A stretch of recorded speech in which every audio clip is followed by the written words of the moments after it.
Typical day. Get up early in the 4 o'clock hour. The alarm clock will go off at about 10 after 4. Somewhere in there, between 4:10 and 4:15. Those are my minutes I can play with. Waking up really early, which means trying to go to bed early, which I don't like going to bed early, so that sucks. Wake up about between 4:15, 4:30. Because I do the leadoff spot, I get in a little bit earlier than some of the other guys usually roll in. Around 3:30, 3:45. Shower, shave, brush your teeth, grab your hard-boiled eggs coffee, get in the car, and drive to the Sports Leader for the most fun job in the world, doing the morning show on KNBR, 6 a.m. to 10 a.m.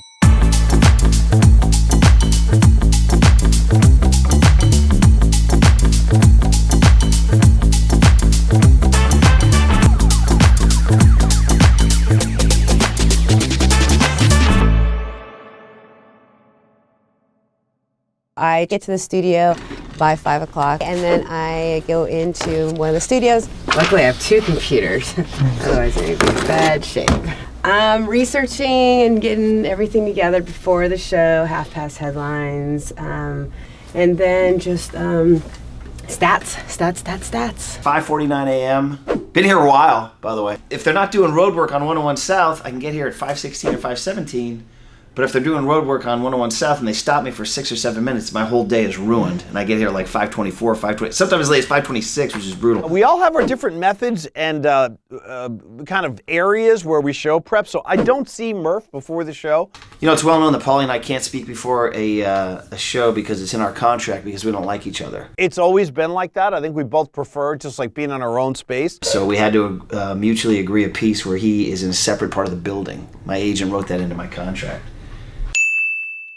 So I like to prep in Creative Tony's studio, where we do all the songs. That's sarcasm font, everybody. All right, so don't be starting any rumors. It's the last commercial break of the leadoff spot before Murph and Mac gets started.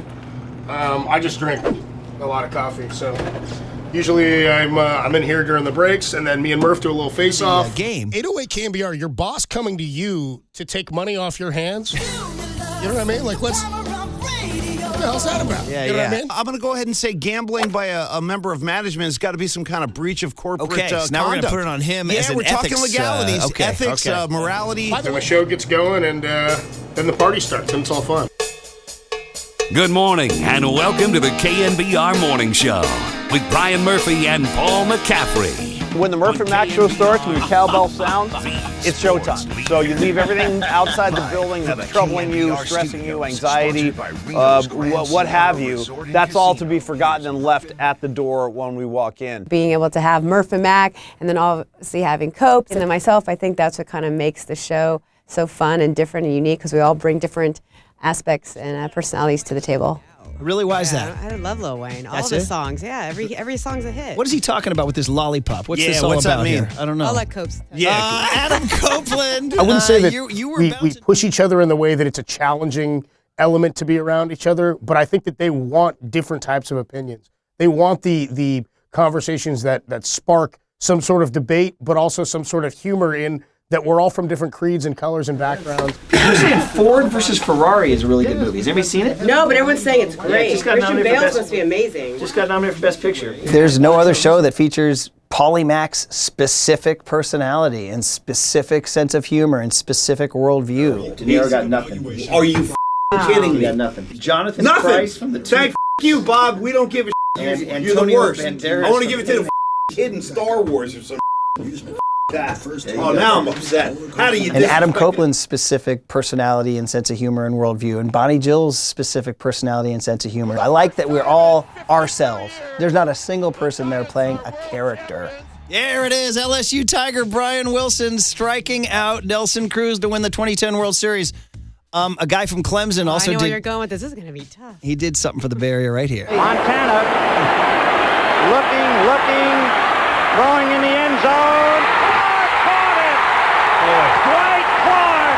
Well, guys, LSU gave us Brian Wilson. Clemson gave us Dwight Clark. Bonnie Jill, you're up first. That is tough, but I got to go DC. Dwight Clark, rest in peace. We got to go. Okay. Well, I think the reason that we have a sound, and that to me is like the most important thing, do we have an actual sound to our show? Our show, to me, is about giving you the information, and Murph, as a journalist with his background, is the ideal guy to do that. So he will deliver most of the actual information and relevant topical stories. Are we doing an all-century team, or are we just doing who has the best shuttle cone drills of the last 20 years? I mean, I believe the premise of the concept is to honor the 100-year history of the NFL. I think we should go Super Bowl era. That's what I think. So what I used that, by the way, because when Montana comes out and does the interview in the end zone, how great was that? And I said, hey, James, we were shouting, we were roaring in there. I said, hey, James, see that guy down there? You know who's better than him? Kyler Murray's better than him. Russ Wilson's better than him. Lamar Jackson's better than him. Because I'm just going with your rules, James. He played 40 years ago, so, And he's like, yeah. Giving you the entertainment, hopefully courtesy of myself and everybody in the room. Everyone just kind of colors stuff in and comments around the sides. But, first and foremost, we are here to entertain the audience. That's truly where I feel the biggest commitment. I'm here to entertain people, hopefully. Yesterday, Paulie and I texted each other, and then we decided to do a mashup for the Hot Boys, the linebackers for the 49ers. We're just right now importing the songs, then we're going to do some vocals, so it's a process. I duck out of the show sometimes, let Murph take it. Manson, in one of his interviews, they're like, where did you get all your ideas and inspiration? He goes, I get them from here and here. No affiliation, I'm not a supporter. Boy, but I'm a fan of here and here. Paulie had some suggestions for a song, and then I threw another suggestion, and he threw another one, so we said, why don't we just do a little mashup? Oh, God, it started, Paulie years ago had the idea of Tim Lincecum, and over the song Panama by Van Halen off of the 1984 album for you young kids out there. And then from then, he just started having the idea, because Paulie being such a music head, and he and I have worked together since 1997. We know each other pretty well, and we just started throwing ideas back and forth at each other, and, that's where it started. Well, how are you going to go? I'm going to scream Hot Boys. I'm going to scream it. 1, 2, 3. Hot Boys! Hot Boys! I wasn't violent enough. Right? You need to get pissed. I'm going to scream. 2, 3. Hot Boys! Hot Boys! Some work, some don't. Some never make it to the airwaves. All in all, it's fun as hell to do as quote-unquote work. I gotta get my Donna Summer on. Not easy. You don't do that every day, especially at 7:50, whatever. I'm looking for some Hot Boys. This evening. Right now. Yeah, okay. Don't wait around. Yeah. Bring them in. I want some Hot Boys, baby, this evening. Looking for some Hot Boys, baby, tonight. Make this good. I want some Hot Boys. I want some Hot Boys. Sometimes when I come in early, Paulie, we can do it during the show, during some interviews or breaks or whatever, and put it together and get it on the air same day is ideal, which happened today with the Hot Boys. Murph, it's time to pay tribute to the Hot Boys. Right. Some like it hot. Some like it hot. Hot Boys! Hot Boys! I hope that it's entertaining first and foremost. I hope that most of all, the grind of getting up every morning, the grind of getting through a commute is somehow made easier by listening to us. When they started this 13 years ago, they were in different places in their lives, and now some of us are younger than they are, and they've embraced that. I think that that's a really important part of our show, and so it makes coming to work real fun every day. It's a fun show, so we add in Paulie's music and different sound, and Copes has great sound. So it's a lot of fun. It's a show that people want to listen to while they're driving to work. It's not going to be the most intense X's and O's breakdown in the history of sports media. It is definitely going to talk about the games, especially the Giants, Niners, and Warriors. But hopefully, mostly, you're smiling and laughing and learning a little bit. Thugging at the end, for God's sakes. You see what I'm doing? People don't even know. Paulie does these, and we don't know.